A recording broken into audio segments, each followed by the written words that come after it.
আমার কাছে মনে হয় দুনিয়ার সবচেয়ে সহজ চিকেন ফ্রাই এটাই হবে, কারণ এটা বানাতেও কোনো রকম ঝামেলা নেই আর খেতেও অনেক বেশি মজার হয়। খুব সহজেই বাসায় তৈরি করা যায়, বাচ্চারাও খেতে অনেক বেশি পছন্দ করে। এখানে আমি 400 গ্রাম পরিমাণের ব্রয়লার মুরগির মাংস নিয়েছি।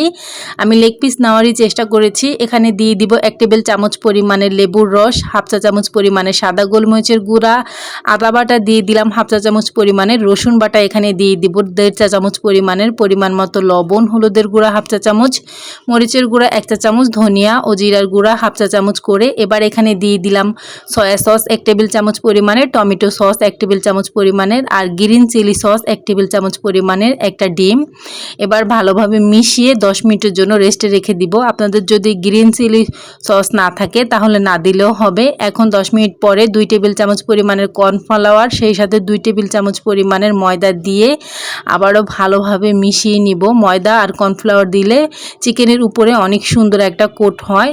এবার গরম তেলের ভিতরে একে একে চিকেনের পিসগুলো দিয়ে একটু সময় নিয়ে ভেজে নিতে হবে, যেহেতু চিকেন পুরোটাই কাঁচা, এজন্য 15 মিনিটের মতো সময় নিয়ে আর চুলার হিটটা একেবারে কমিয়ে দিয়ে ভেজে নিতে হবে। তো আমার চিকেন ফ্রাইগুলো ভাজা হয়ে গেছে, তেল ঝরিয়ে আমি তুলে নিব। তো তৈরি হয়ে গেল খুবই মজার চিকেন ফ্রাই। এভাবে আপনারা বাচ্চাদেরকে বানিয়ে দিতে পারেন, বাচ্চারা তো অনেক বেশি খুশি হয়ে যাবে। আমার মেয়ে তো অনেক বেশি মজা করে খেয়েছিল। তো সবাই ভালো থাকবেন, আল্লাহ হাফেজ।